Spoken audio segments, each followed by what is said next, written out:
This is your Doppler 10 weather alert. Storms and rain, it's been the story for most of our summer so far, and that has created challenges for many businesses. 10 TV's Tanisha Millette joins us live in Gahanna, where several parks are closed tonight. Tanisha? Well, you know, Jerry, several of their parks remain closed today, and one of those areas is this walkway here by the big Walnut Creek. And if you take a look at the creek, you can see why. You can see the water is still moving, and behind me, you can see part of that creek has washed up on the walkway that is still blocked, and this has created a challenge for the business where you can see that it's washed up right up into those back steps. And there are several businesses who have had to deal with this recent weather that we've had, and some of those businesses took advantage of the break that we had earlier today when we had that brief, I say brief, bit of sun.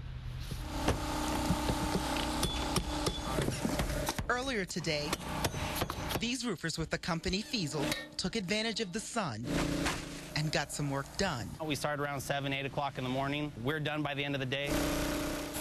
Jess Helmich says Feazel has ramped its crews up for the summer. He says summer is typically a busy season, but when you factor in the unpredictable weather, he says they need as many workers on hand to get the work done when the weather is in their favor.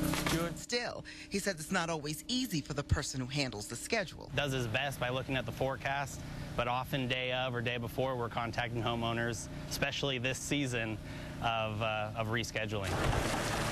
Workers at the Grandview Heights Municipal Pool say that's a sound they've heard a lot less this summer. It's like the weather's, it's pretty sad. Lifeguard Emma McLeod Chloe, you can go ahead. Says the summer has been a washout.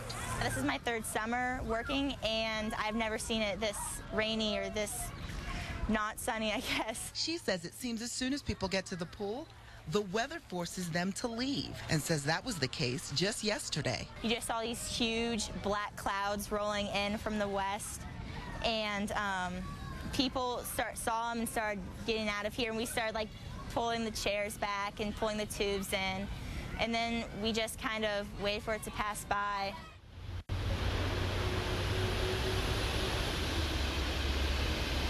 And again, that seems to have been the problem they had again today. That pool opened at noon, and by 2 o'clock, the rain clouds moved in again. And coming up at 6, we will be back here live again, not only with the fact that there are still warnings here by the big Walnut Creek, but we found some people who are ignoring the warnings to keep them safe. We're live here in Gahanna. Tanisha Millette, 10 TV News.